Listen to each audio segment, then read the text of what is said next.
3 দিন আগের থেকে মেহেদি সন্ধ্যা, 2 দিন আগের থেকে হলুদ সন্ধ্যা, আগের দিন ভাবিদের দ্বারা গোসল সন্ধ্যা, এরপরে গীত এবং জিয়ারি সন্ধ্যা, আর ইয়াং ছেলেপেলের জন্য 7 দিন আগের থেকে দামি দামি ডেক বক্স নিয়ে যাইয়া বাড়ির ছাদের উপরে আশপাশে দিয়া গ্রামকে গাবায়া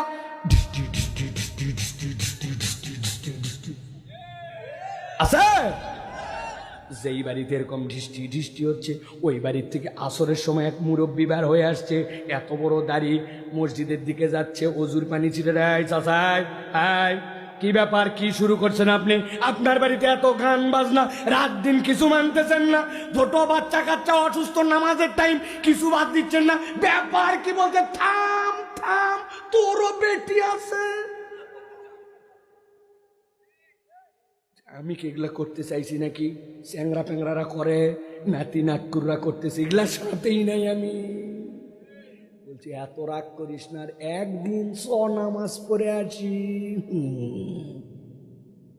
হাজি সাহেব নামাজ পড়ে, বাচ্চা কাচ্চার মতের উপরে নিজের মতকে প্রাধান্য না দিয়া বাচ্চা কাচ্চার কান্দের উপরে ভর করে, কিন্তু আসল শয়তান যে ইনি নাটের গুরু, এইটা সবাই জানে।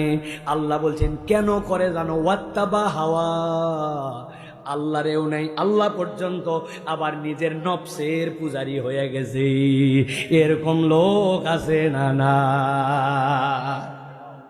এই চাচা, আপনার বয়স তো 60 পার হয়েছে, আপনার মুখে দাড়ি নাই কেন?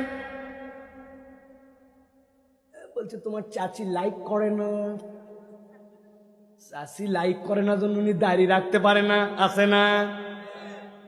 কপাল পোড়া, কপাল পোড়া।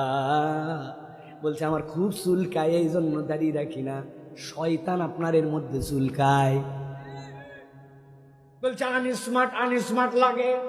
আল্লাহ নবীকে বলছেন ওয়া ইন্নাকা লাআলা খুলুকিন আযীম। আসমান জমিন সৃষ্টির পরে আমার নবীর থেকে স্মার্ট আমি কাউকে বানাই নাই।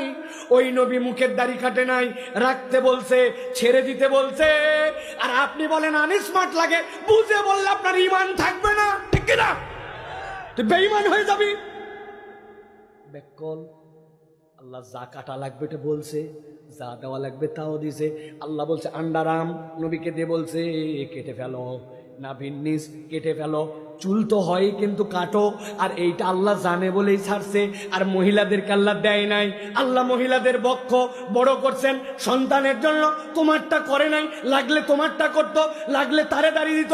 আল্লাহ তারে দাড়ি দিল না, তুই তার মতো হতে